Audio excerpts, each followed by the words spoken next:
Jesse Binnall is here. He's an attorney for Donald Trump. Jesse, how are you, sir? I'm good. Thanks so much for having me today.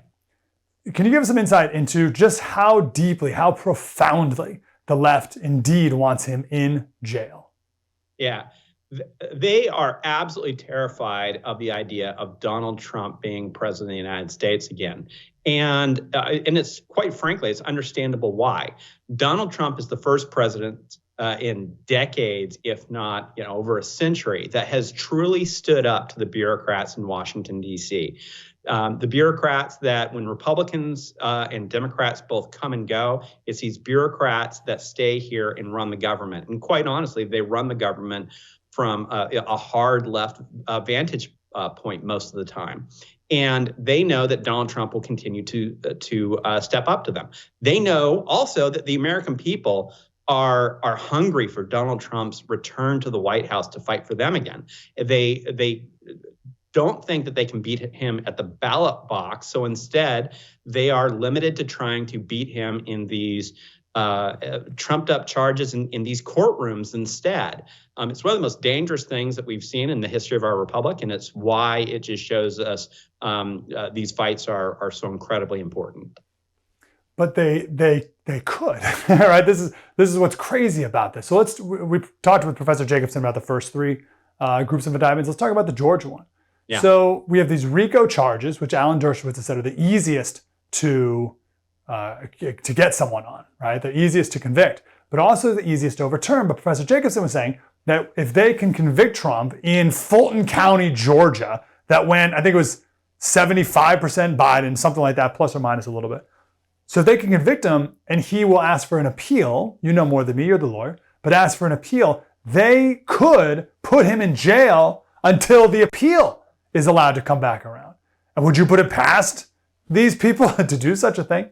No, I think that's exactly what they want. They want to put Donald Trump in jail for the rest of his life because, A, their hatred for him is that much, and B, he's the one that's the biggest threat to them and their agenda. So that's going to be what they're going to try to do. There are so many legal problems with these cases. And in Georgia, I think Georgia is the weakest of all the cases because RICO is something that was made, put together for mob bosses and mafia type organizations. What it wasn't meant for is a way to go after your political opponents who were engaging in First Amendment activities. And so to break that down, if you look at all the overt acts that Fani Willis alleges in her indictments, they all boil down to First Amendment protected activity. And that's not just the right that we know all so well in this country, the right of freedom of speech or the right of freedom of assembly. Most Americans know something about those. One of the lesser known rights is the right to petition your government for redress of grievances. An incredibly important right. Matter of fact, it's so important that not only did the founders put it in the First Amendment, they also talked about it in the Declaration of Independence for one of the reasons that we were breaking off from Great Britain. And what that right says is that effectively, whenever there's a government actor that's going to do something, that has some sort of discretion to do something, you always can go to that government official, yourself with other people that are like-minded, and say, I don't want you to do X, I want you to do Y instead. And that could be for a Secretary of State, for instance, Raffensperger in Georgia. It could be Congress. It could be any number of different government officials that you always have that right to petition the government for redress of grievances. It's a really good point.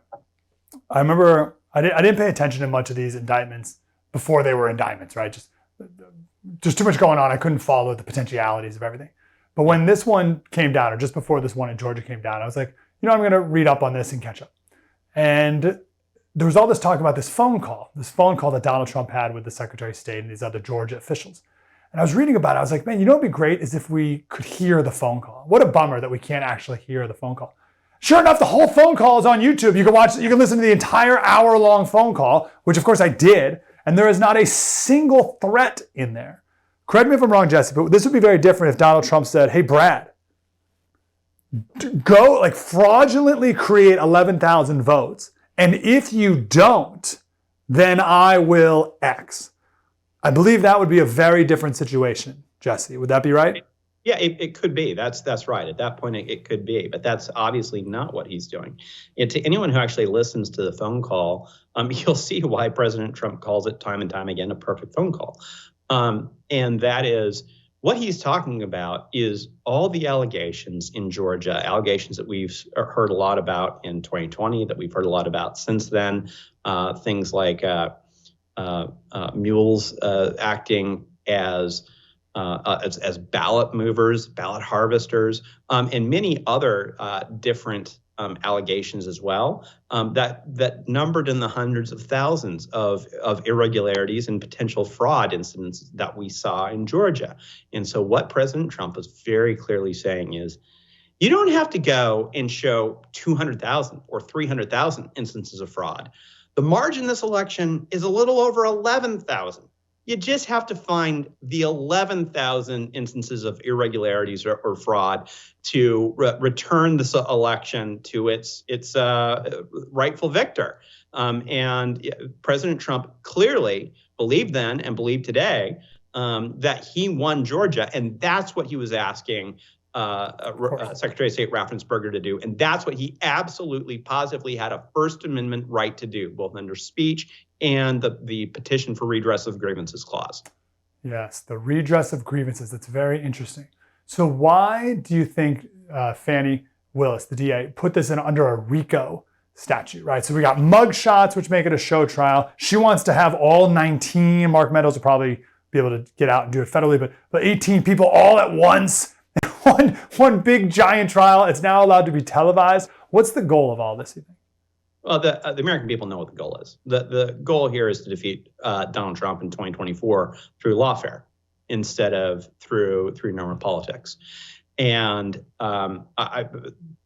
almost all the American people, in polls, well over a majority of people know that these indictments are about the 2024 election.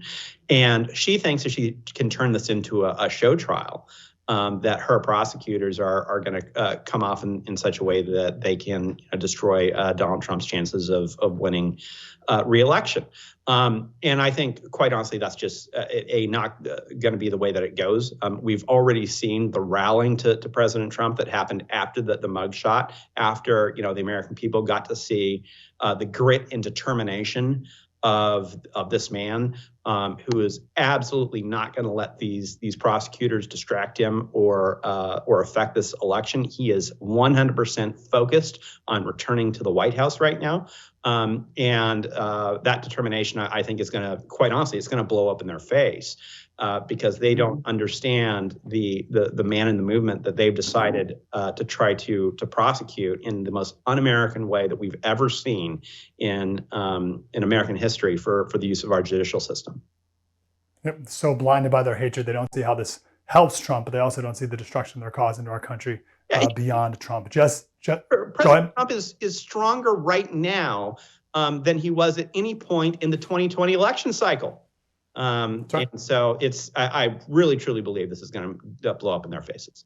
Nothing like this has ever been done before. It's called Politics by Faith with me, Mike Slater. We are bombarded with news all day long, and I don't know about you, but it makes me anxious and worried and all these not good feelings. So in Politics by Faith, we take the news of the day, we lament the brokenness of it, and then we take the turn and we give you a biblical or historical perspective, and hopefully that will bring you some peace so that you can fall asleep at night and reminding you of what is in your control and also what is not.